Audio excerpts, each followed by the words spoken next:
welcome to Retro Reload. We have another action-packed show tonight, and I have amazing guests tonight. Before we start, don't forget, check Roku. Our recent episode is up from Sega. It's an awesome interview, so do not miss it. But to continue with the show, our three regular co-hosts are the following. Well, Tyler. Hi, I'm Lizzie Hedgehog. There she is. There she is. I thought you were frozen for a minute there. Hi, I'm Dash V, and with us today we've got actually one of the participants from chat. He goes in the chat by the name Listersmate, but you know, we know him as Anthony. So I want to say, hey, Anthony, welcome on the show. Hey, what's going on, everybody? What's going on, everybody? My name is Anthony Davis. You can call me Anthony or Tony. Actually, for the sake of the hangout, please just call me Tony. Or you can call me Listersmate, Listersmate 2. I do have a YouTube channel. It is Listersmate 2. And I also have another YouTube channel called Streaming Coffee. Streaming Coffee is where I put up videos weekly of jam sessions at my family's coffee shop here in Gaylock, Virginia.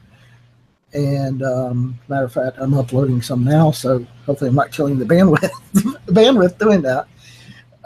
But yeah, you'll see me occasionally talk jive to these fellows over here a couple of times, and that's pretty much it. And also, I do run a very successful Facebook group called Web Series Friends, which we'll be talking about later in the show. Yeah, absolutely. We'll definitely be talking more about Web Series Friends. We'll be talking about the you know, when you got the idea for it and all that kind of stuff, and you know, what other content we might be able to find on Web Series Friends, and how people can get in touch with you to become part of that community. And really, that's going to be kind of the focus of today's episode, is that you know, one of the best things I think we ever did for this show personally, and you guys can like let me know what you think, is when YouTube added the live chat feature. I think that, to me, like the fun that I had in the show just kind of exploded, because I mean, we had fun before, but it was almost like a kind of like an inside group, kind of like a inside joke type, you know, fun. And now it's just like, it's opened up to so much more. We tried to get participation through the Twitter and everything, and some of you folks have been with us since those days of like hashtag RRP FTW. And you know, that was good. But even on our most active day, it was nothing compared to some of the days that we've had in the chat, where we've had like, I think at one point we actually had like, you know, 15, 20 people in the chat on one of the episodes, and it was just pandemonium. And it was so hard to keep track. It was really great. So also, we've had guests on the show that have had such a terrific time that they went on to help us land other guests down the road, saying, hey, you need to talk to these guys. It's a really fun time. And so the support that we get from the community, I think, is amazing. So we try to make the show, you know, entertaining for you, but I want to thank you guys for making the show entertaining for us, because if you don't love what you're doing, sooner or later you stop doing it. So right now we love what we're doing, and we hope that you're enjoying being a part of it. So we'll be giving some shout outs throughout the show to various different folks and everything. But first, Lizzie, you kind of stumbled upon a really interesting topic for the news, didn't you? Yes. Other than the Blue Blur, I'm a big fan of the Blue Bomber, and I saw online that there's something called Mega Maker, where it's similar to Mario Maker, but it's Mega Man, and it's like awesome. But it's not something official from Capcom, but still, whoever made it, that was awesome. And we have to talk about Mega Maker. Oh, yeah. So if you go to megamaker.com, there's a hyphen between it. It's mega-maker.com. You can download it. It's free. What's really, really interesting is they have a really nice video that kind of shows you different parts of the Mega Maker in action. Really, the only, if I have to look to find a bad thing about it, really the only bad thing I can say is I am terrified that Capcom's going to learn about this and shut it down. So I'm sure they know by now. Yeah. So although maybe we had Mega Ran on the show previously, and I think it was it Lizzie or Jeremy that mentioned during the pre-show, maybe they'll reach out and say, hey, let's make this legit. How's Lizzie? So Lizzie, I think that would be Capcom. If you're listening, we want a Mega Maker. In fact, I would absolutely love it if you hired this guy to make a Mega Maker. Make a Mega Maker. Say that Make a five Mega times. Maker. Make a Mega. Right. Make a Mega Maker. So I'm pretty sure that's how they got the idea for the song. Anyway, I'm getting too far off topic. My point is, Capcom, if you're listening, Mega Maker is a hell of an idea, and if you want to figure out how to make money on the Mega Man franchise, get us this game on Nintendo Switch. Yeah, man. So that would be pretty awesome. Yeah, it looks like you can create the levels, you can do the boss placement, you can select the the different bosses and everything that you want to have in there. They're currently on version 1.03. The download is about 9 megs. So That's terrible, actually. What's that? 9 megs is bad for a game. 9 megs is not bad at all. So Well, how much do you get? what's that? How much do you get with a regular Switch? What do they give you? Oh, for the games on a Switch? Yeah. Yeah. Well, the Switch itself has 32 gigs of RAM. Or 32 gigs of storage, rather. 32 gigs of storage. Yeah, kernel memory. Okay. Yeah. So, so this is for PC. You can download Mega Maker for PC currently, and start building your own levels. Also, as shown in the trailer video for it, you can search and find other levels that other people have created online. Oh. So it's kind of got that whole Mario Maker flair to it, where like you can make your levels, you can share them, and then enjoy both levels that you've created as well as levels that other people have created. They have a forum, so if you're looking for some help with Mega Maker or trying to figure out how to do certain things, there's a forum there where people can give you help. So it looks like it's definitely worth checking out, especially before we see what happens. I could see it going either way. I could see Capcom saying, hey, stop this, you cannot do this, I'm sorry, we can't let you do this. Or I could see them saying like, hey, dude, let's get this licensed and get you legit. And how the hell do we get this on Steam? And how do we get this on, Nintendo Switch, especially? I know I'm saying Switch and not PlayStation 4 or Xbox. I don't have anything against those consoles. If it came across to all the consoles, I think that would be awesome. But the reason I say Switch specifically is because of the touch screen. I think that this is a killer app for touch screen. I don't think we got enough games of this kind on the Wii U. I think if they'd done more of that kind of like sandbox, build your own adventure type games on the Wii U, I think it would have been a much more popular console. Yeah. So just me. Where was games like Maniac Mansion and things like that on the touchscreen? It was made for that. Just my personal opinion. So. So I think that's all that we have in the way of news, though. It's been relatively slow. I think everybody's spent, their saved credits on E3, and there hasn't really been a lot of reveals, since then. But for folks that are kind of wondering what the heck happened to us last Tuesday, I do want to give out the reminder. Jeremy mentioned there's a hidden episode. There's a lost episode of Retro Reload. Last week, Lizzie and Tom Kalinsky both helped us out, and we got Al Nilsson on the show. For folks that maybe need a refresher in video game history, Al Nilsson was the director of sales and marketing for Sega America from 1989 to 1993. And he was part of Sega when they launched their whole Genesis does what Nintendo don't campaign. And so if you want to get his take on what it was like being inside Sega America and how Sega of Japan tried to kill him twice.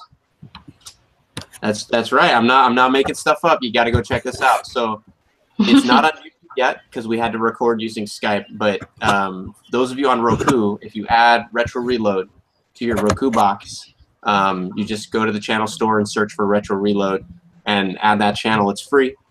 It's the top episode. It's the most recent episode. You can see our interview with Al Nilsson. and you can learn the story of how Sega Japan tried to kill him twice. And I did see recently that the Retro Reload app for Roku is still in the new and notable section. Yes, So, but That's it's good. still in the new and notable section. So. and it's rated 5 stars. So thank you, folks. 4.5 as of the other day. What's that? 4.5 again. Oh, curse you, whoever dropped us half a star. But thank you to everyone else who rated us 5 stars. I'm just kidding. He's getting tired of us not calling him out. I'm just kidding. They want us to grow. They don't want us to get too confident and too comfortable, right? They always want us to kind of stretch and to grow. So, but so speaking of growing, one of the things that I really love growing is my game library. So I've got a couple pickups I want to show off. But before we get to that, Tyler, my friend, you hit the mother load of CDI pickups like several weeks back, and we haven't given you a chance to kind of showcase it. So let us have it. What was this pickup, my friend? Okay, so it's not all that cool, but I found a guy locally who had a small lot of CDI stuff, and he wanted $100 for it. I ended up talking down to 75, I think. So it came with a CDI 220, which is one of the top of the line players. Doesn't mean a whole lot, but it does have some upgrades. It was the best of the worst. Yeah, I mean, it has a lot of upgrades that don't make it any better to play the game. They don't make the games any better, put it that way. But as far as the actual machine goes, it's actually a pretty robust machine. It needed a little bit of work because it has an automatic disk drive with the door that opens and everything. I had to fix that. It came with a digital video cartridge, which is about $50 on its own on eBay. Wow. It came with a controller, the actual gamepad controller, which everybody knows I've been looking for years. Again, sells for about $50, $60 on eBay. It also came with the gun for like Mad Dog McCree and Who Shot Johnny Rock, a few games like that, which again sells for about $50. Yeah. And I think, personally, Who Shot Johnny Rock, personally, I feel like the definitive version of that game is on the CDI. I really, the video resolution is great. The frame rate is awesome. When you play it, it looks and plays like a really good game, especially with the light gun. So I enjoy the hell out of that game on the CDI. Yeah, and then it came with 3 games. Mad Dog McCree, Caesar's World of Gambling, and then some kids game. I can't remember what it was. Something that doesn't interest me. But yeah, all that for $75 was not too bad. No, dude, that even just the console for $75 would not have been bad. I've seen them go for that on the eBay. So that was a hell of a pickup. Plus you got the gun, plus you got the games. I mean, the gun sometimes can go for about $50-$60 by itself too. So yeah, that's more what I was actually looking for, was the gun. I mean, I figure if I just sell the console and just keep everything else, I'm money ahead, So interesting trivia for our viewers. Although Tyler, I'm sure you already know this. The gun for the Philips CDI does actually work on modern TVs because they used an LED technology very similar to Wii remotes. Yeah. So you have a sensor bar that you can set up by the TV, and then the gun uses LED, and so you can hook up your CDI to a 55-inch television and play some Who Shot Johnny Rock. It works just fine. As long as the TV supports 240p resolution, which some of the ones don't.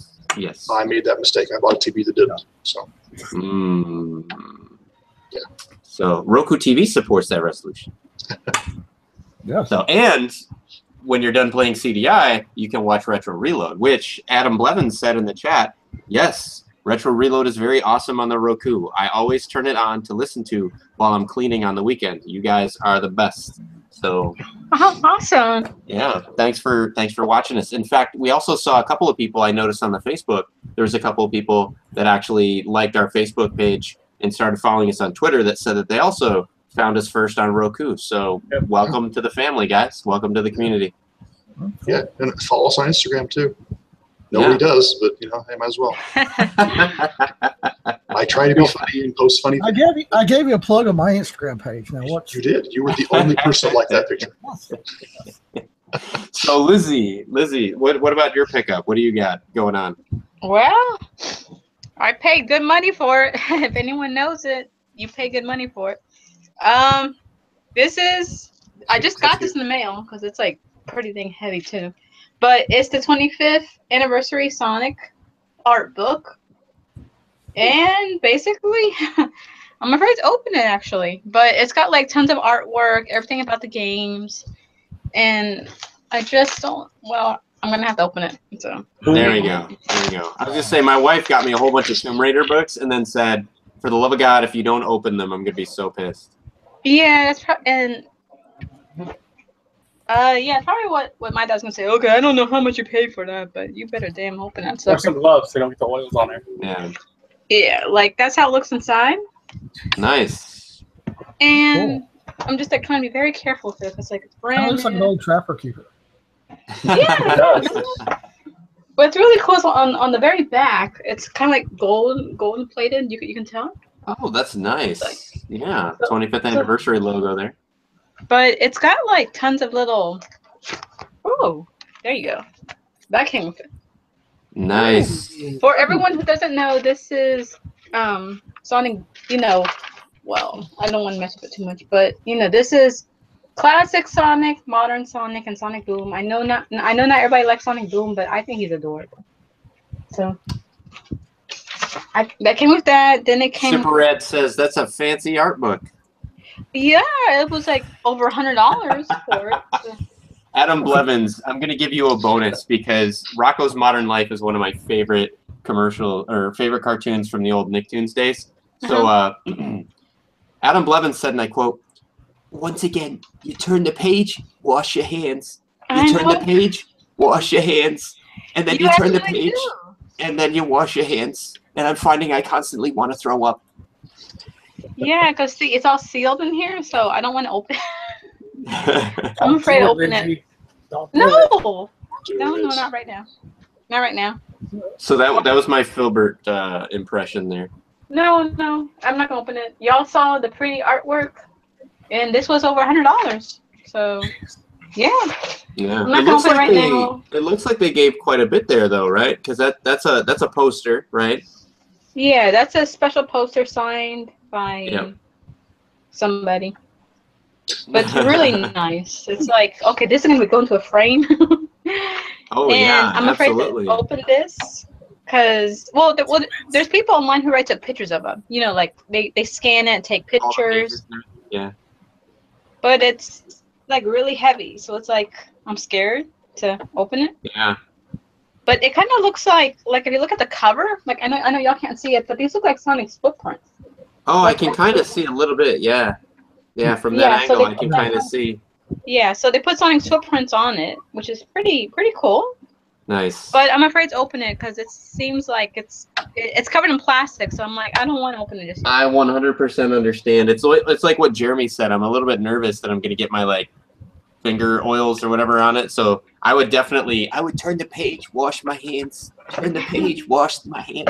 Use tweezers to turn the pages. You know, wear the white gloves they wear like museums for old documents. Yep. And then the seagull yeah. says it's a trick, and I think I'm bad luck, Rocco. Oh man, but I mean, I paid over.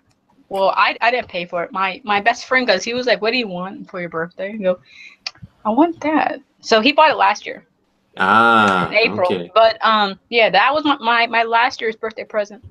But it was over 100. It was a little way over 100 because it's a collector's edition. With friends. Jesus. Yeah. Well, it's a collector's edition. You know, it's real special. So Yeah.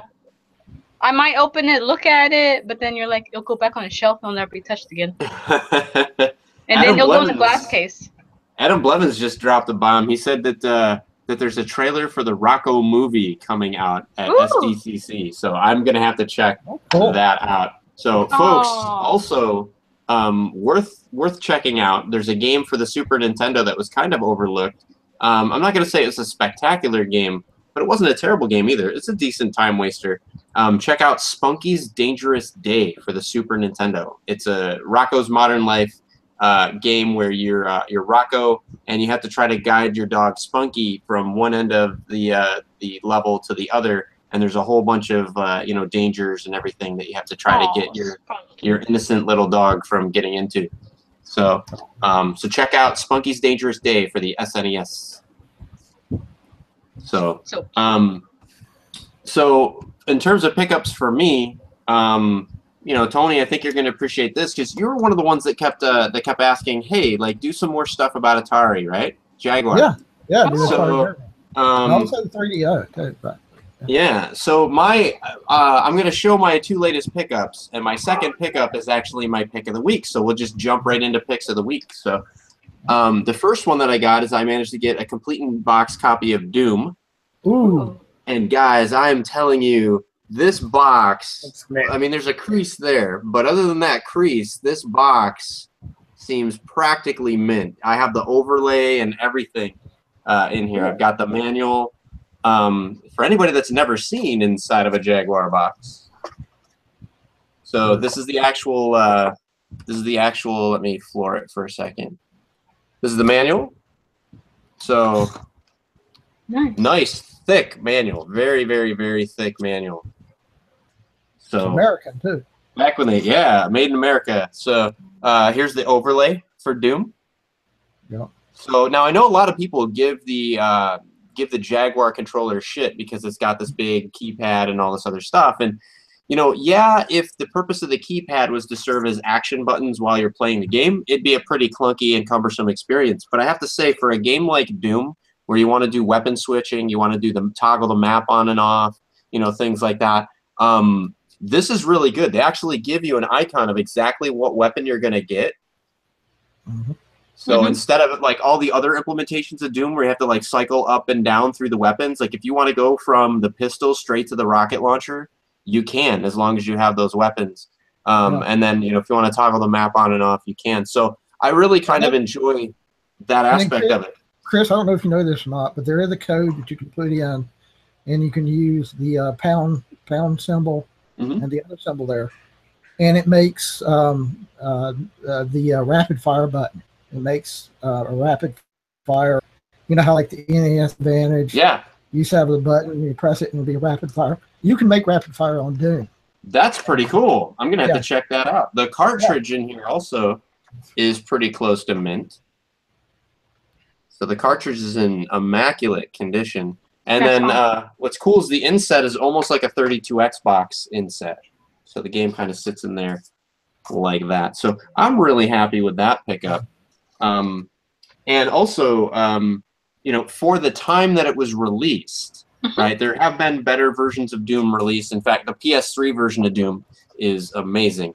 But prior to PlayStation 3, I would dare to say that the Jaguar version of Doom is pretty much the definitive console port of Doom. There are some things that are missing. They don't have the Cyber Demon. There's some levels that had to be cut or modified. But in terms of playing the game full screen at a really good frame rate and capturing most of what it meant to be Doom, even, John Carmack has gone on record as saying, hey, look, Atari, man, it was one of our best ports. So people that say that there's not good games for the Atari Jaguar, I have to call bullshit. This is one of the best. Yeah. So my pick of the week and one of my recent pickups, though, is actually a game for the Jaguar called Iron Soldier.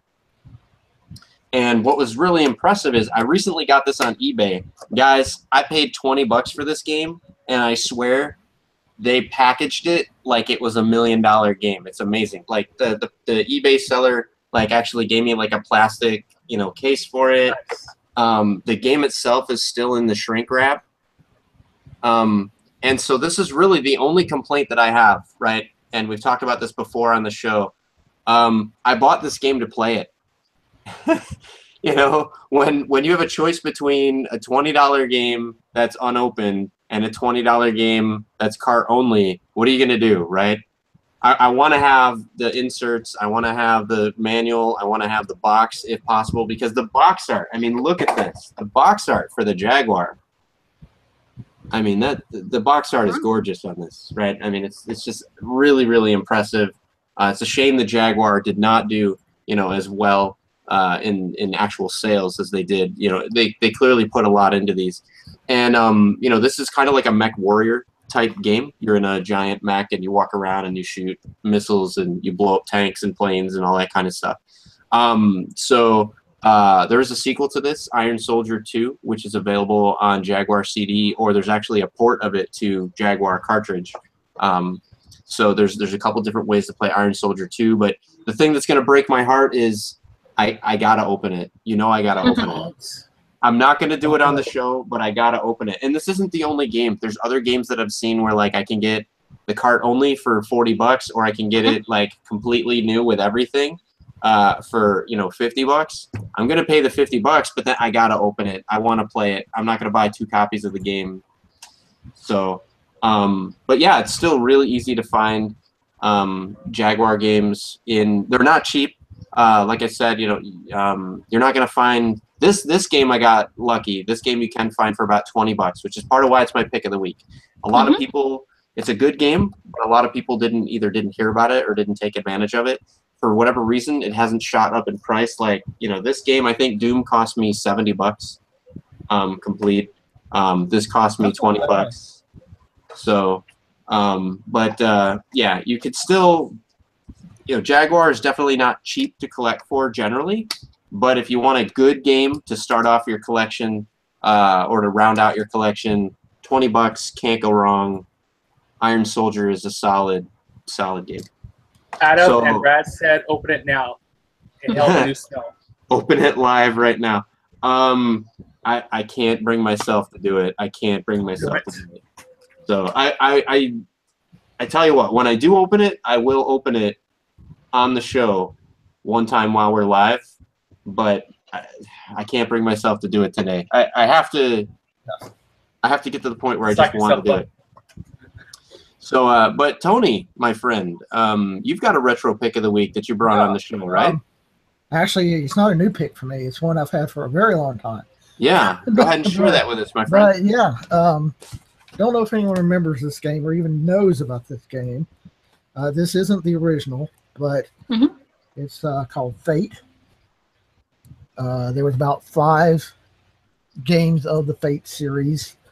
One was Fate. One was called Fate: The Undiscovered Realms. And one was called Fate: The Traitor's Soul. And it had another one. Fate. I can't remember what it's called right now. But anyway, it was put out by Wild Tangent Games.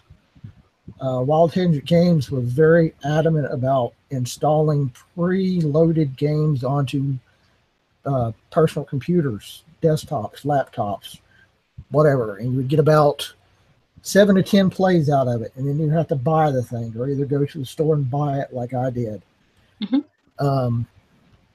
And it was like $20 for this when I bought it. Now you can get it for like $9 on eBay, Amazon, all over the place. And they just recently come out with a patch for Windows 10, so now you can play this on Windows 10 based games. Just download it on. You have to go to the website and get the patch to get it to work. But overall, it's a pretty fun game. I used to spend hours with my family's computer, just hogging in front of the computer, playing that forever. But it took place with this little guy here, or you could choose to be the female character if you want to be the female character. And you get a whole range of weapons that you can choose from. All right. Show of hands. Show of hands. Pause just 1 second. Who, when given the choice, decides to be the female character? I want to be the female character. Yeah. Well, fun thing is, if you get to be a female character, instead of getting a little dog like you do if you were to get the male character, you get to have a little kitty cat. Aww. So kitty cat. Yeah. And what's real fun is you can get potions to make this little pet of yours into other characters, other creatures to help you fight different levels of the game. and it was a fun game. I probably overclocked so many PCs playing this game, but I still play it to this day. And if you get the original version, it goes on forever. It never ends. There is never an ending to the original game. So Wild Handed Games finally just decided, hey, let's put a little bit more story into the Fate segment. And so they did put endings to the games. And it's a very fun game to play. So, yeah. So Phobic Paulino 1 says that I was sexist. Women are just as strong and fun to play as women and funny. Don't forget they're funny. I apologize if it made it sound like I was making light of. I was actually saying that when given the choice of a male character over a female character, I picked the female character. So I do agree that women can be just as strong. They can be just as fun to play. So if in some way my words were interpreted as condescending to women, I deeply apologize. I meant the exact opposite. That's why the characters that your little kitty cat turns into is much better than the characters the little doggy turns into. So speaking of overclocking things, though, right? You appear to have overclocked your nose. Do you want to give us a bit of what's that about? Yeah, man. Oh, okay. This is my condos. I just recently got this. I got this at one of the very last performances of the Ringling Brothers Circus. One of the very special things they did was they had a big old show before the main show where kids and their adults could come out and do circus stuff with the clowns and the acrobats and the things like that. And but I've always wanted a clown nose. I never had a clown nose before. And I had my nephews go out into the audience, and they had like just barrels of these clown noses. And I said, get me as many of those as you can get. And so they bought me like 15 of them. So I had like 15 of these. I had like 15 of those. Did you have one for every day of the week? But yeah, 7 days in a week, not 15. But what I meant was, has he dedicated one like for each? No. Are they different colors or are they all red? They're all red. So okay. I could just say this red one's for Monday, this for Tuesday, this for Wednesday. But gotcha. But no, I mean I have so many of these now, and probably about 10 of them I didn't open up because of the fact that it's a collector's item, and the Ringling Brothers no more. Yeah. But it's just I think I'm a very random person, and part of my personality is because I'm so shy, and you wouldn't believe I'm a shy person at all. Because I'm very shy, I do like to step out of my boundary quite a bit, and this is one of the big ways that I step out of my boundary. Gotcha. I thought you were going to say because you're shy, you figure you can hide behind the nose.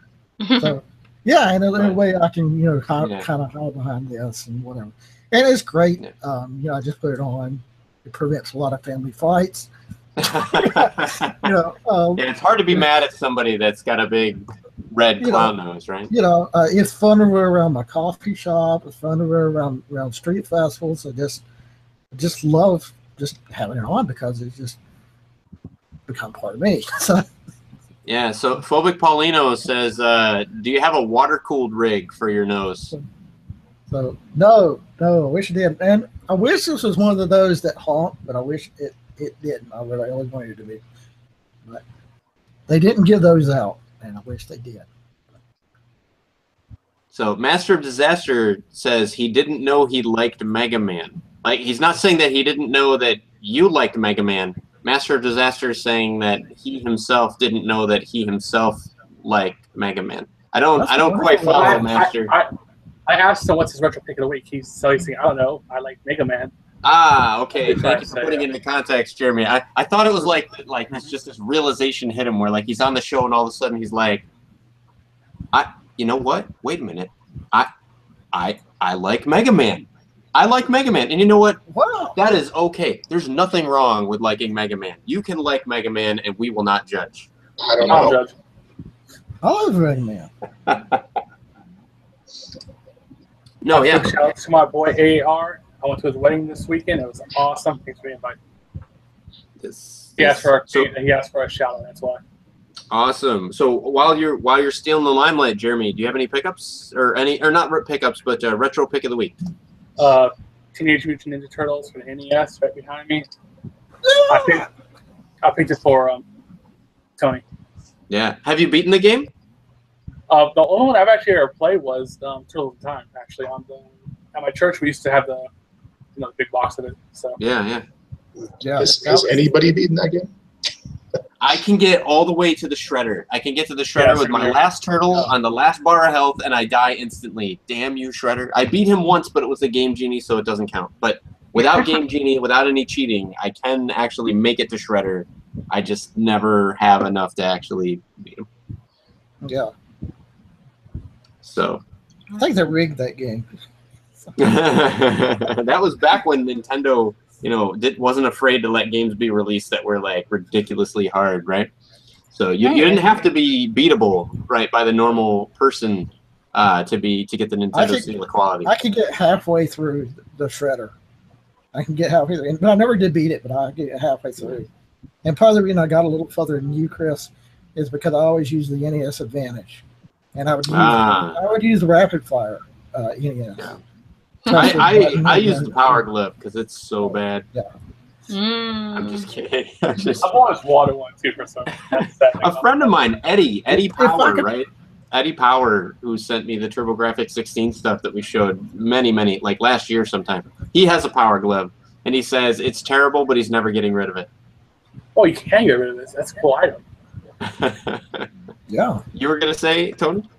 No, I was going to say, if I could find somebody who would be willing to sell me their NES Advantage, I would be glad to buy it off of you.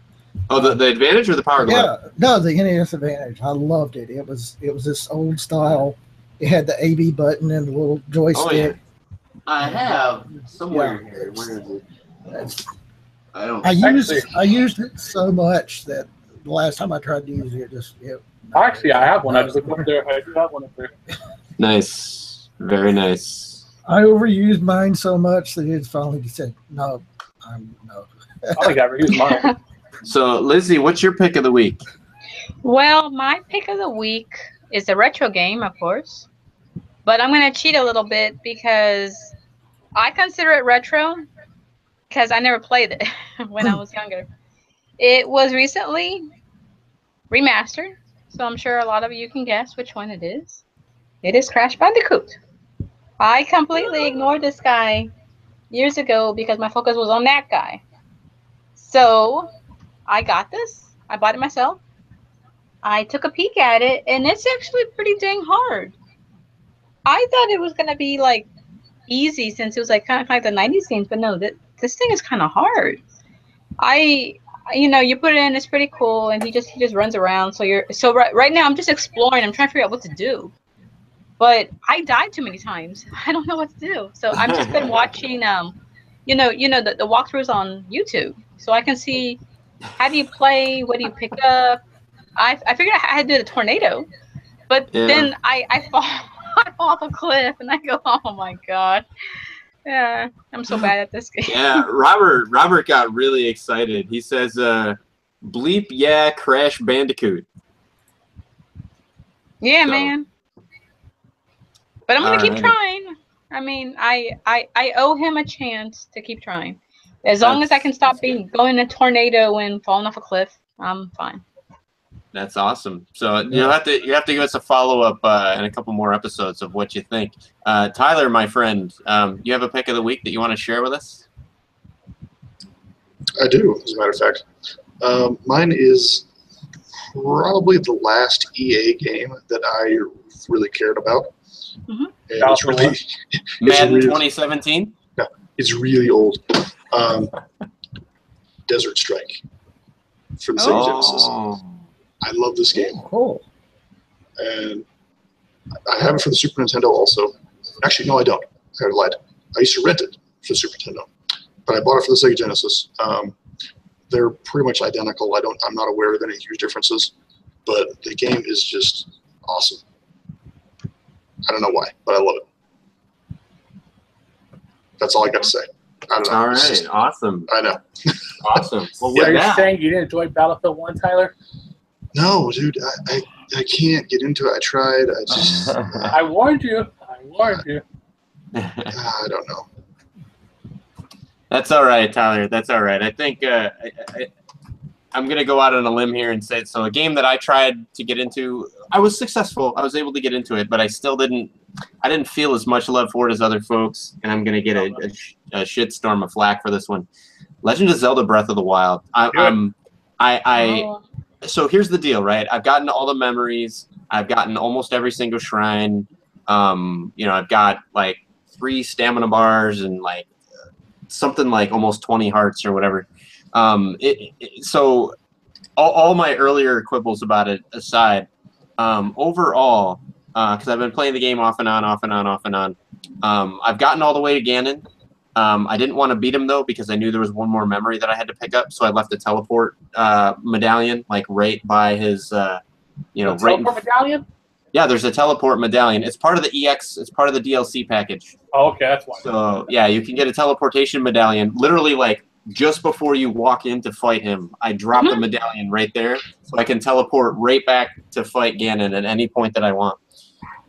So now I'm ready to beat the game. I've seen all the memories, all that other stuff. I like the story. I like the depth that they added to the characters.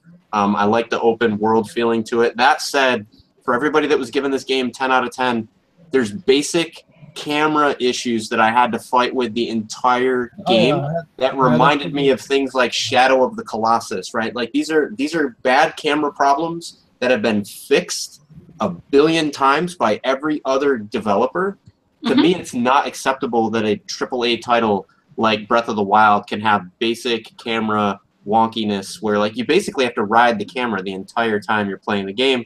And if you're playing it for long bursts of time and you're playing it on the handheld version, it was very problematic to me. I think sometimes it cheated the scale of the game, and I think that it felt to me like something that they should have taken care of.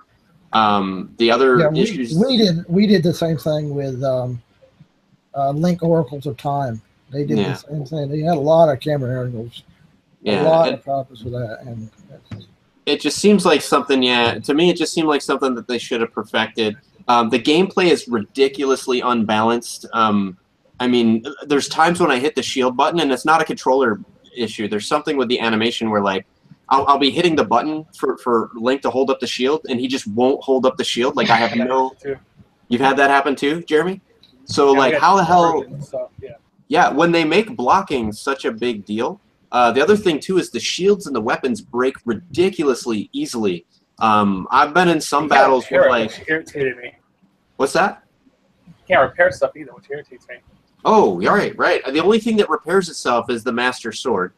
Now they do address that kind of. If you have the DLC content and you go through the trial of the Master Sword, ironically enough, they call it the trial of the Master Sword, but it's kind of like that Eventide Island. They drop you of all your gear, all of your power-ups and everything, and all you have is your hearts and your stamina bar, and then they leave you in this temple type place, so you can't use any of your special abilities that wouldn't work in a shrine.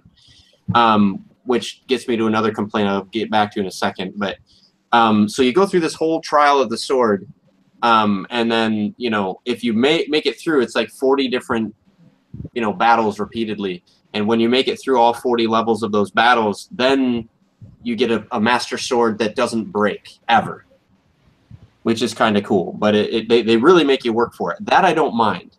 But I do mind that every other weapon, like my first battle to Ganon, it's a good thing I had the teleport medallion, because by the time I got to Ganon, literally every friggin' weapon that I had in my arsenal was broken.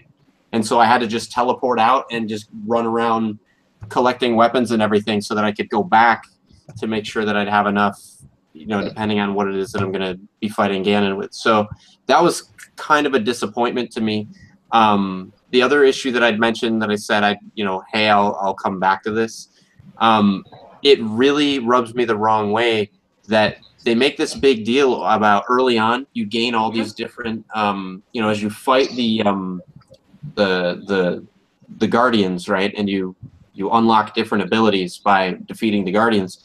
You can't use those in any of the temples, and so and you can't do basic stuff either. Like you can't. They make this big deal over climbing and all this other stuff, but none of the temples have climbable walls or climbable anything.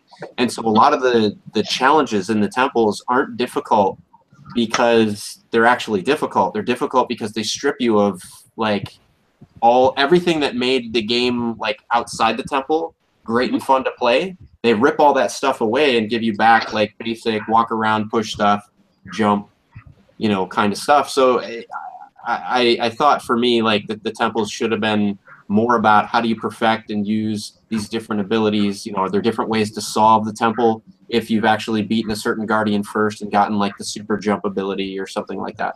So I feel like they deliberately dumbed down the powers in those temples because they couldn't figure out how to make the temples challenging, you know, in the wake of having those powers. So there's areas where I just it feels to me like they kind of rushed it and cut some corners. Now, all that said, I don't hate the game. I really enjoyed the game. I'd say it's a solid 8 out of 10. It is not a 10 out of 10. I'm sorry. I think everyone giving it that is just giving that because of the Zelda label, and to me, it's not enough. Adam said he had the same shield issue, and he sold his copy already. He said he has the same issue in what? With the shield issue, like what we had. Yeah. He already sold his copy of Zelda. Well, I'm not going to sell it. I did get the DLC 1 and 2 packs. I pre-ordered them, so I'm gonna hold on to it. I'm definitely gonna keep it. I'm not getting rid of it at all. I'm looking forward to the second DLC that's gonna drop later this year. Again, I like the game. I enjoy the game. It is not a perfect game. It's not even close to a perfect game. And so, to me, a 10 out of 10 literally has to be they did everything perfect. And it's just not that game. So, yeah. Well, that's the thing about older game systems. And it's kind of a little side note. But in my opinion, you know, with older game systems, everything past 16-bit Nintendo games or Sega games or whatever, now you have so much complex stuff. I mean, literally, you have so much complex stuff of coding and things. It makes things more complicated than what it used to be. I mean, look at what absolutely. Look at the 8-bit Nintendo game, you know, that Jeremy's got, you know, for the original TMNT thing there. You know, that was pretty a simple, easy game to play. Yeah, but now some of these are just so complicated, and you got like 64 buttons to deal with, and combinations of buttons. And you're like, just give me my basic favorite. You know, like you basic 3 buttons. You practically understand algebra in order to so speaking of sometimes, right, being in this, so what I think is really amazing, and we mentioned this earlier in the show, and I want to get back to it now. We got about, I think, 10-15 minutes left in the show because we started a little bit late. So, but one of the things that I want to kind of bring us back to is, you know, social media, right? We got Twitter, we got Pinterest, we got, you know, all these different Facebook, YouTube. There's so many different ways out there for people to kind of share and express themselves, you know, through video and through audio and through game streaming and everything. You know, Tony, one of the things that really kind of impressed me is that you've kind of taken it upon yourself to kind of like, you know, wade through, right, what could be very complicated, right, and very complex, but you've kind of navigated through and worked with some of these creators and gotten to know some of these creators, and you've built a community in Facebook. Why don't you tell us a little bit about that? Oh, I have it. And after you get to know all these people and you get to know these web series and different things, it's a pretty easy thing to understand. But like I said, my name is Anthony Davis. I do run a Facebook group called Web Series Friends. It got its start on March 5th of 2015 with a humble group of 30 people. And now, 2 years later, a month ago, we hit our 2,000th mile mark. Yay! So we're now over 2,030 some odd users. How it got started, and this is going to kind of give me a little teary-eyed, this story. How it got started is through a mutual friend of ours, a mutual friend of Retro Reload. April, a Saturday, one of the Saturdays of April 2014, I was home and I was watching YouTube videos of all things, and I ran across one of the best web series that I ever ran across in the world, and that was Super Knocked Up, and it was from season 2. And it made me burst out laughing, and it just so much burst out laughing with tears that I was that much impressed by this silly little thing about superheroes and super babies and things. And I made a comment on the video, and about 5 minutes later, the creator of the web series, Super Knocked Up, Jeff Burns, he wrote me back, and over the past next hour and a half, we ended up talking to each other through comment back and forth, bouncing back comments to each other. And I made a great friend with Jeff Burns. Jeff Burns has been on your show many times to promote his show and other things. And one of the very first things he did was he invited me to watch his show the following Wednesday, Super Geeked Up. And I'm like, oh, okay, well, I'll check it out. And the next following Wednesday, I did check out Super Geeked Up. And I was watching, and I made a comment question about one of the people on the show that night. And I instantly, my Twitter feed just blew up. I mean, it just went bing, bing, bing, bing, bing. I was like, oh my God, I've never heard such a thing. and it was from Jeff and all these web series creators and people that have been fans of the show. And I'm gonna take this thing off. It's about to fall off here. That is all right. But I really got to be good friends with a lot of these web series creators because of Super Geeked Up and Super Knocked Up. And every week I would meet somebody new, somebody who'd make these great, wonderful web series. And I got to know Jeff a lot more. I got to know people in the web series community, people who make original content for the web, on YouTube, on Vimeo, on Dailymotion, Blip, whatever these contents you want to go to. I do not have a web series of my own. If you want to make your own web series, I advise to go to Amazon and download an ebook by a friend of mine named Mark Pyle called Television on the World Wide Web, Blazing and How to Blaze Your Own Trail. He's got all the information listed out there for you about crowdfunding, which is pretty much asking for money for your project, how to get cast, crew, whatever. So that's my plug for his book right there. Again, Mark's Pyle, MARX PYLE.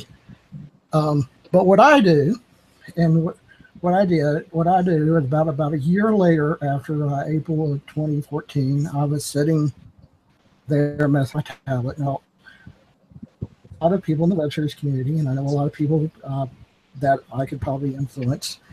And I made my own web group called Web Series Friends. And it did start out with 30 people in the web series community.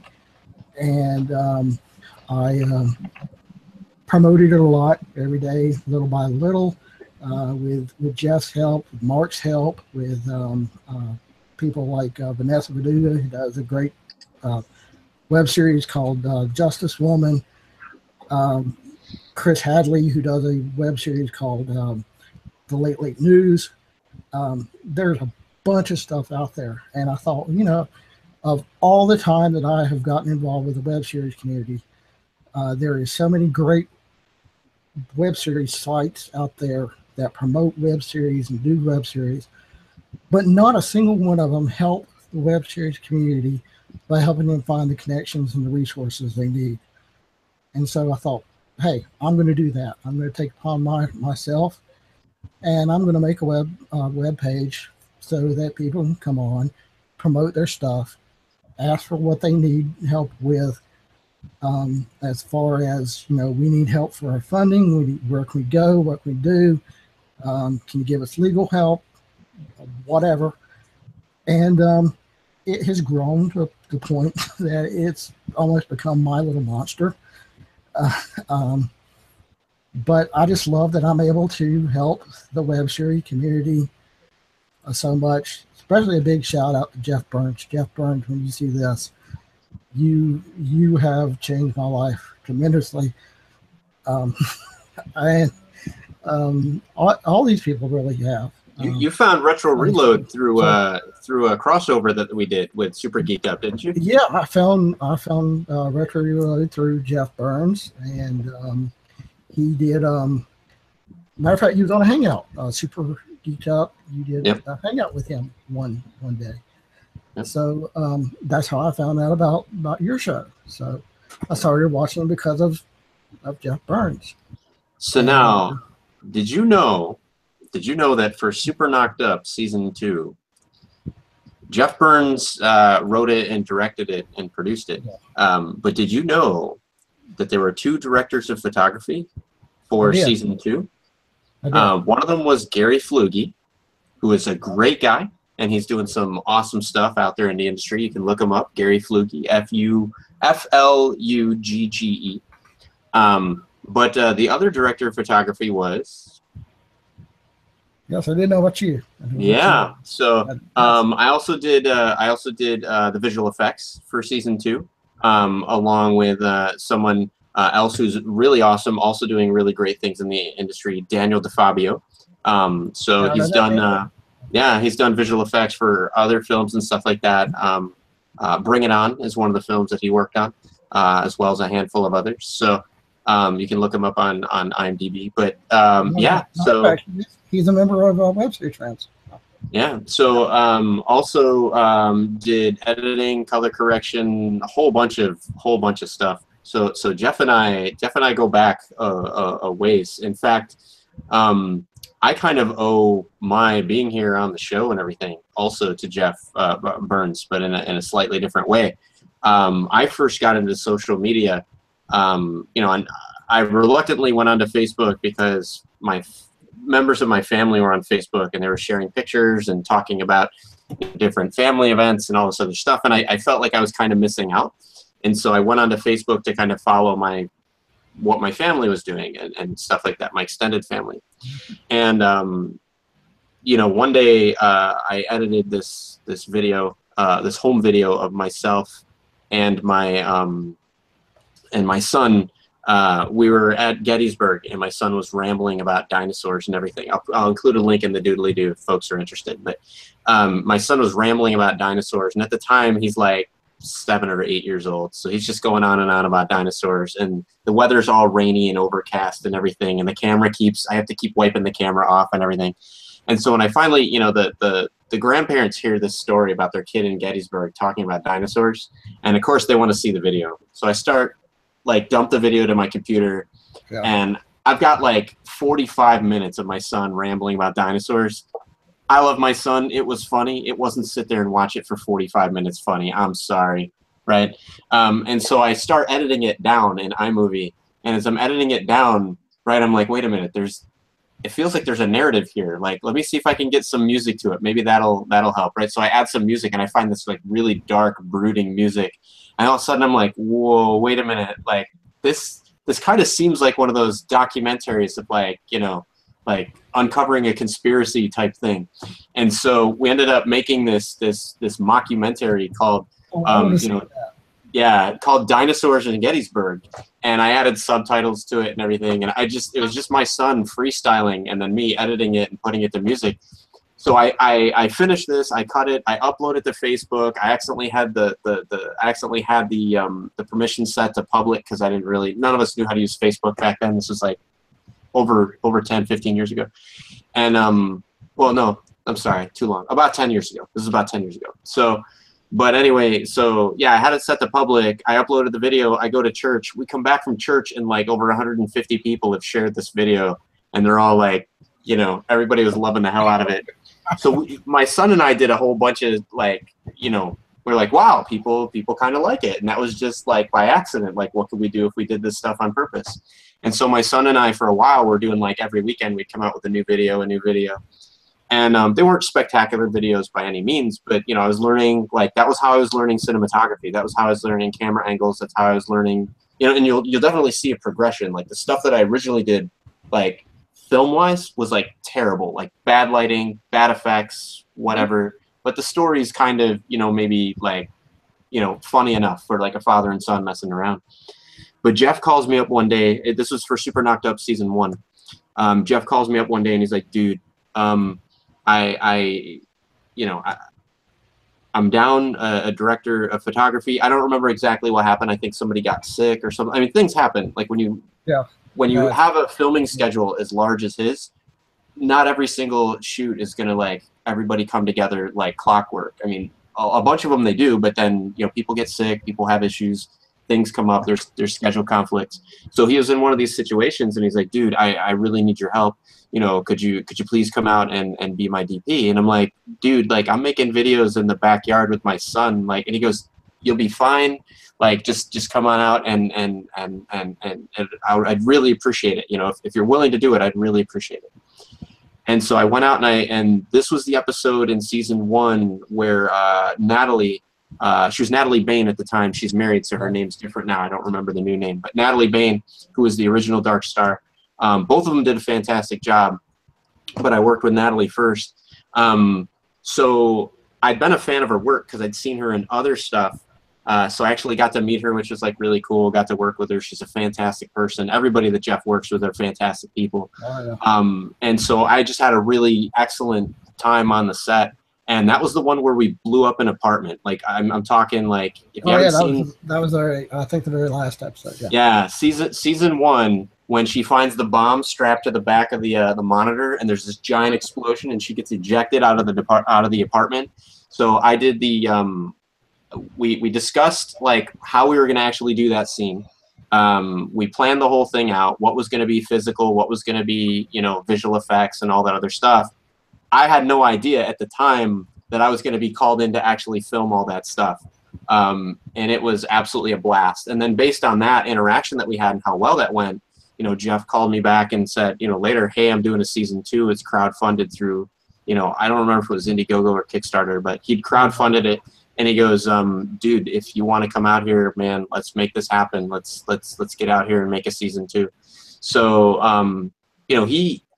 I have to hand it to him. His ability to find people and kind of inspire them to do things that are kind of bigger than themselves is really impressive. And I think it starts with that. I mean, I'll include a link to some of the resources and everything that you mentioned, and I appreciate, one of the things that was hard for Jeff and I was finding like, well, who knows this? Who knows that? Who can do this? Who can do that?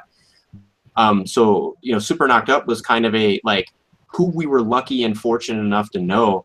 And it turned out that Jeff knew a lot of folks that were very capable, very talented, and knew how to draw them together. Oh, yeah. Most of the connections I have made are through Jeff Burns. And it amazes me every day. I'm like, oh, my God, I would never thought I'd met this person because, him. And, it just started because of a simple little friendship that got started because of a simple little comment that I made. Absolutely. It led into that of a year later. I'm like, you know what? I've made friends with these people. I've even had them on some of my little impromptu interview thing on my. I used to do a thing on my YouTube channel. I'll give you the link. Chris, you put it down. Do there. Hey, I say what goes in the doodly do. Yeah, hopefully you will. But I used to do this series every Sunday called semi-impromptu interviews with my YouTube friends, which Jeff Burns was on one Sunday night whenever to promote Super Geeked Up and Super Knocked Out and stuff. And I would just talk to these people like we're doing now. Kind of in a talk show format, kind of a chat format, but I did have like a list of things I was talking about. Yeah. And very impromptu.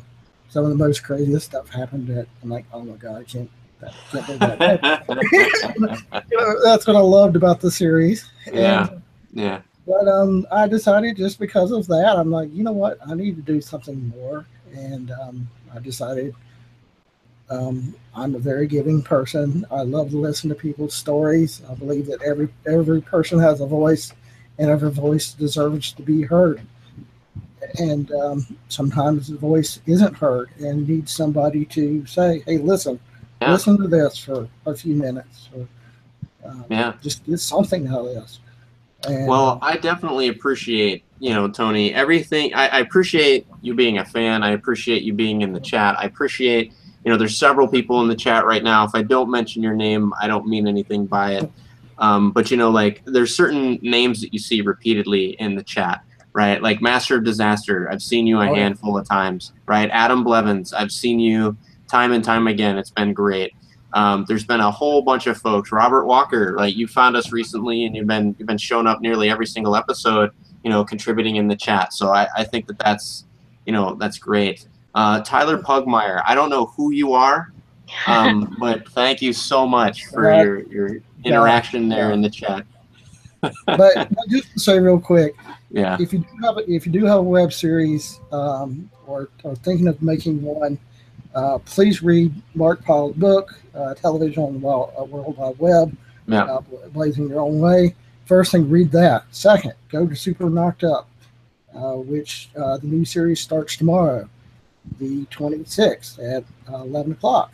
It starts tomorrow. Please make sure Super Geeked Up, right? The chat version of the show, Super Geeked Up. Yes, go watch Super Knocked Up, and also go watch Super Geeked Up, which starts tomorrow, brand new season. Yeah.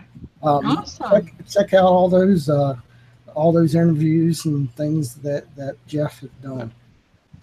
Get to know all those people. And then third, come to my Facebook group, Web Series Friends. It is a private group. I had to make it that way so that trolls wouldn't invade it and take it over and not a group anymore. Ask for to be a member, and I or one of the 20 odd admins, which Jeff is one of them, will let you in. We'll let you in, and pretty much it focuses for web series, podcasts, independent movies, and even independent projects. If you're doing an independent project through like Indiegogo or Kickstarter or the crowdfunding things, if you're making your own gadget and you want to promote it, feel free to do it on Web Series Friends. And if you need connections to resources, we will be more than happy to help you out.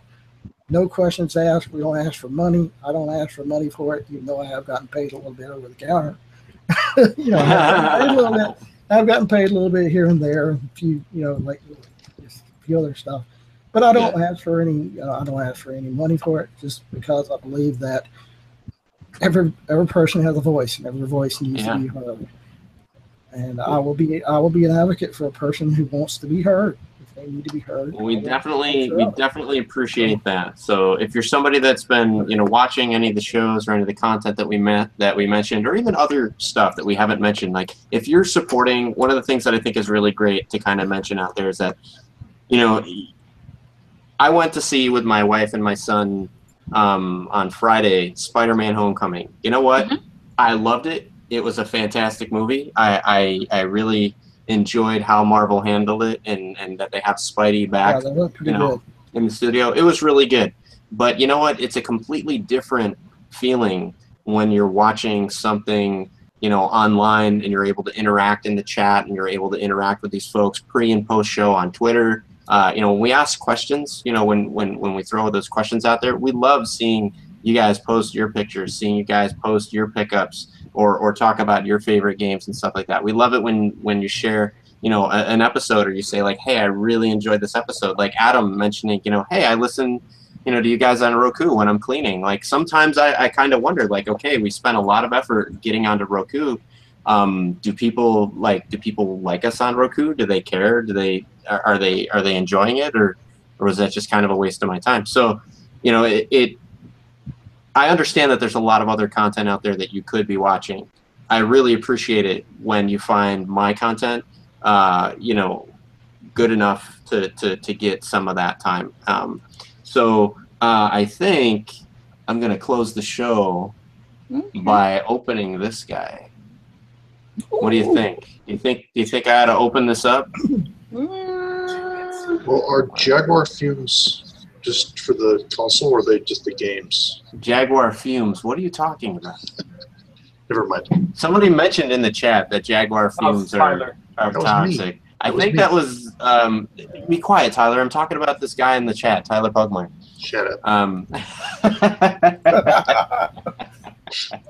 All right. I think I'm actually. So this is interesting. So Master Zaster saying, do it. So this thing that I'm holding in my hands, right? Bonus points to anyone that knows what this is. Any guesses? No. Tyler. Wait. It looks like a pregnancy test. It's not a pregnancy test. I can guarantee. That is This is the metal insert for the Nintendo Entertainment System. When you put a cartridge in, this is what prevents the cartridge from hitting the top of the console. So, the reason that I have this is because one of my Nintendos, I have a game action replay. Google it, you guys. It's not the Pro Action Replay. I didn't make a mistake. Game Action Replay. Google it. You'll thank me later. So the Game Action Replay, which is an accessory for the Nintendo, actually requires that you physically open your Nintendo, pull out this bar, and then physically install the device into your Nintendo before you can actually use it. So, but the results are totally worth it. So I'll just let you guys kind of Google what that is, and I'm going to see if there's a way for me to open this up without completely destroying this box. with your teeth. No, I'm going to use this metal bar here. Be very careful. To do it. I am. I'm being Just very stab it in the middle and slice it down. That's all you do. No. That one. No, here we go. I'm doing it. I'm doing it. Show blood. Show blood. I'm doing it. I'm opening it. Meanwhile, Being very careful. I know I got to be quicker because it's past Tyler's bedtime. oh. I has to go snuggle in bed with his bear. Okay, here we go. This is now becoming an unboxing video. Well, I unboxed my Sonic thingy, so sort of. Yeah. So let me see here. I've almost got it. It's a little bit tricky past this other part. I'm trying to open this in such a way. I should probably really have a knife. Yeah, I guess so, sure. Yes. But it's too late now. We're in for a penny, in for a pound. We're gonna get this thing. Chris, it's just plastic. Come on. No, you don't understand. Yeah, man. I mean, I want to be able to still have the plastic around it, even though I opened it, right? I want to be able to live the lie that no, I didn't open it. Yeah, man. I mean, look how I'm scared to open this thing. I'm one of those ones that takes like I'm one of those ones that takes like 4 hours to open my amiibo because I want to be able to put it back on the shelf, looking like it's all boxed and everything. So there we go. So now I've got the little. I managed to do it. Check it out. No, I didn't open my birthday present. So here we go. Yes. No, I didn't open the birthday present. So here we go, guys. Now here's the next thing. Opening the flap without bending the box. Oh, slow motion. Oh, there we go. I did it. I got it. Woo! So here it is. Carrot coming out now. I guess I was right. Told you. Those Jaguar fumes. Oh my gosh. Those Jaguar fumes. Those Jaguar fumes are no joke, guys. I almost bit it right there. I hope that looked epic. I didn't get to see that. It did. It looked great. The only episode we'll ever have that goes viral, and everyone will think it was on purpose. Nobody will get it in context. I can see the title, right? Like, podcaster jackass falls out of chair while opening Jaguar box. So, dude, check this out. So here's the Iron Soldier manual. Again, thick manual. I gotta say, like, Atari, like, good with the thick manuals. Reserve your copy now. The official gamer's guide to Jaguar. That's kind of neat. Yes, send me a copy of the official gamer's guide to Jaguar for $14.95 plus $4 for air shipping. Sit it in and see what they do. I'm pretty sure this address is probably no good anyway. Wow, this is interesting. Lahana, is that Hawaii? Probably. Yes. Probably. That's pretty awesome. And also, no wonder they went out of business. Like, offices in Hawaii? Wow. No wonder we got air mallet. Free game cartridges and special prizes to become a member of the Jaguar Game Club. I like prizes. Yeah, I like prizes too, my friend. So Jaguar Game Club right there. So it's no web series friends membership, but you know. So and then here's the oh wow. Now you guys saw I physically opened the package here. The game cartridges apparently in the boxes come in a plastic bag sealed with masking tape. Wow. Or Scotch tape, rather. Sealed with Scotch tape. They actually used Scotch tape. That's interesting. It's not They the bag. went out of their way to keep that game safe. The bag isn't sealed. Well, no, that's what I'm saying. Like this is in the packaging, right? Some money from the 3M company, you know. Probably, 3M. yeah. 3M for all your. Not enough to stay in business. I want to kind of show you guys the. So here we go. I got it finally open. So here's the game, Iron Soldier. Wow. Ooh, Oh. What's it get the new taste game like? now. Oh god. You know what? This game, well, it's totally clean because it's still in the box, right? But I have to say, this tastes better than a Nintendo Switch game. Mm. Which he actually did try on the show. Much better than a Nintendo Switch game. But then this is the overlay. So let me see if you can.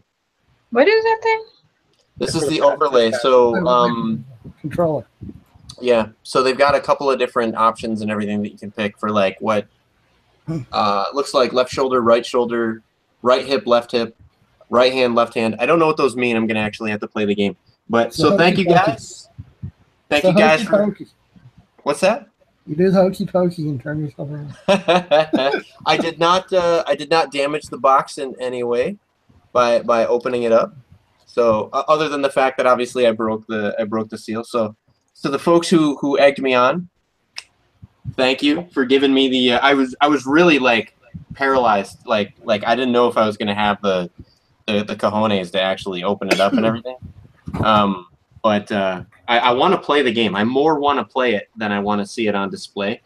But I'm not really too worried about the. I'm not worried about like the long-term, value of the game and stuff so much as I am about being able to experience a piece of history. A game that I overlooked the Jaguar, kind of like Lizzie overlooked Crash Bandicoot for a while. And so now I want to. Part of me wants to see what I was missing, and you can't do that if the game sits in a box. That's true. So it's not like I opened stadium events or something like that, right? Mm.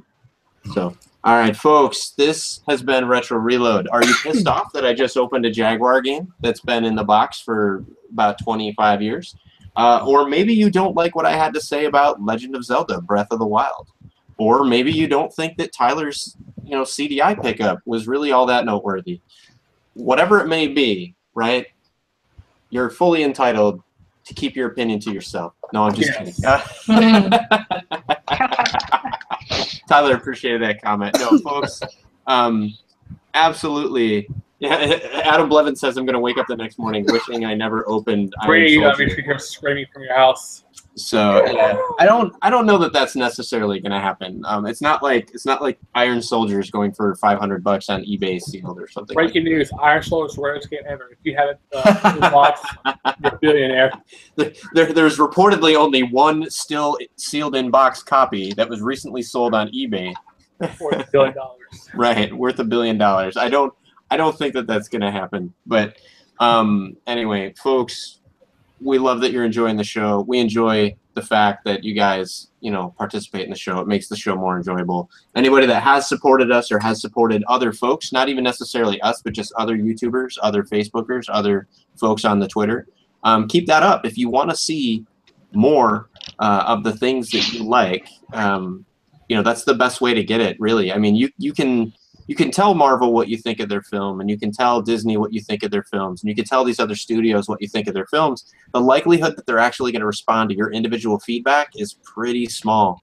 If you're in a huge majority of people, maybe you'll collectively get your way, but you by yourself, you don't really have much of an impact. With social media, I think the amazing thing is you can do what Tony did. You can reach out to somebody and say, hey, loved your show. Is there any way I can help out? Is there anything that I can do? They might just say like, hey, yeah, help us like, share, subscribe. It seems like a simple thing, but it does make a huge difference when you do those things.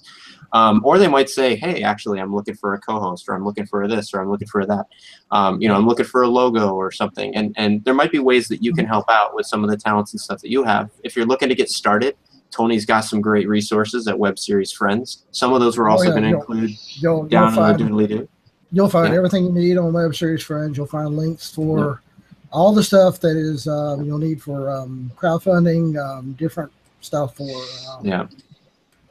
sites about web series, like the Snobby Robot, which is a site that also Web Series Today. There's a bunch of stuff, man, I can tell you. But I've got you all covered there on Web Series Friends. All right. So, folks, we are past time.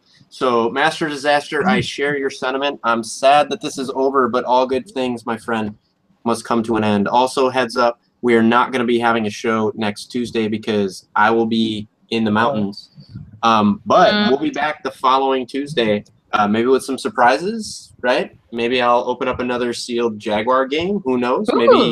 Maybe I'll taste the cartridge of another console. I don't know. Like, we'll see. We'll see what happens. The show gets kind of, it's kind of crazy sometimes. But don't forget, though, if you missed us last week and you have not yet seen the Al Nilsson episode, do not worry. It's available on Roku now. We're working on getting it up on YouTube.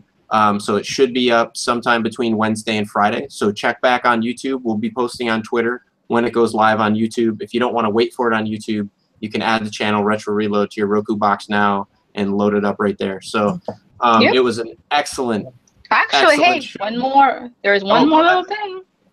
Yeah. I forgot, but Archie Comics and Sega have ended their relationship. So no more Sonic comics from Archie. But don't despair. IDW Publishing is now the new home for Sonic comics, and that starts next year. So, yay! And check out mega-maker.com while you can before they get shut down if you want to, make your own Mega Man levels. So, folks, we will catch you 2 Tuesdays from now. In the meantime, you can catch us anytime on YouTube and on Roku. So, thanks for joining us. Bye-bye. All right.